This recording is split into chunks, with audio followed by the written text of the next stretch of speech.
We were looking yesterday at the second major hindrance to our prayer life after satanic opposition is excuses. And we looked at where Jesus gave the parable of the banquet invitation, and it says they all with one consent began to make excuse, not give reasons, but they gave excuses.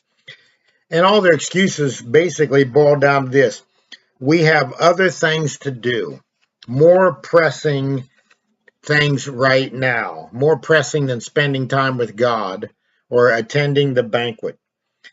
Now, you think about it, when it comes to like the invitation to spend time with God or come to a prayer meeting, no one says, I will not come, but they all make excuses and imply that, but for certain things, they would come. And when these are taken care of, they will come. That's typically how we beg out of spending time with God or prayer or something like that.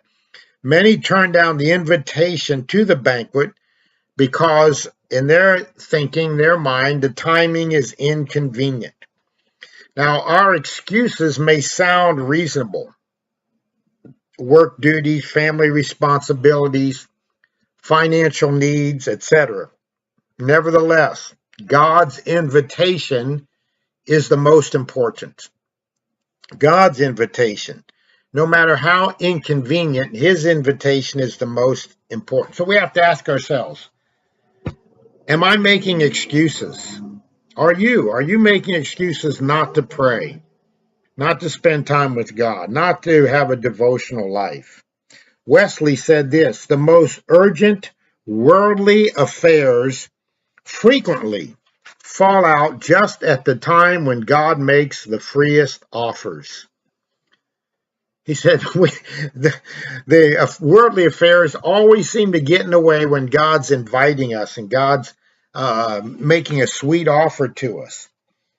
Satan has a storehouse of tricks that hinder the prayers of hungry Christians.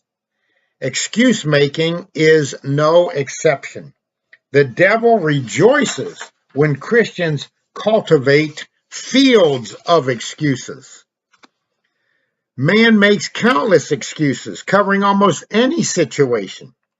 God's heart must break when listening to a never-ending tally of excuses as we rationalize our need for prayer.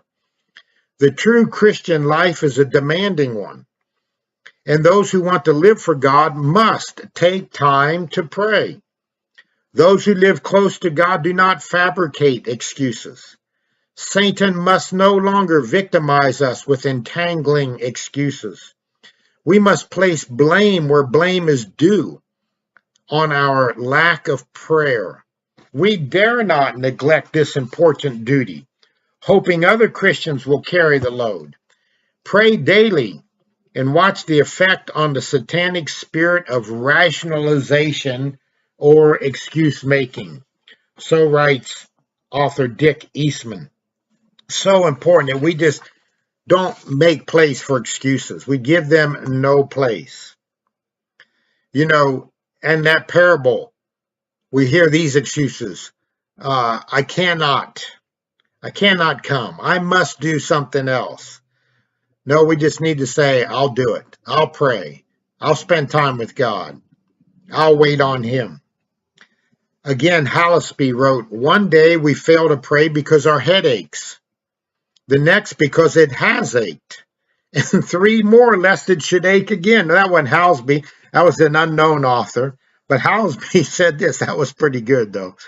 Halsby said this: the carnal mind will always instinctively and automatically mobilize every possible reason it can possibly conceive for not praying at a particular time.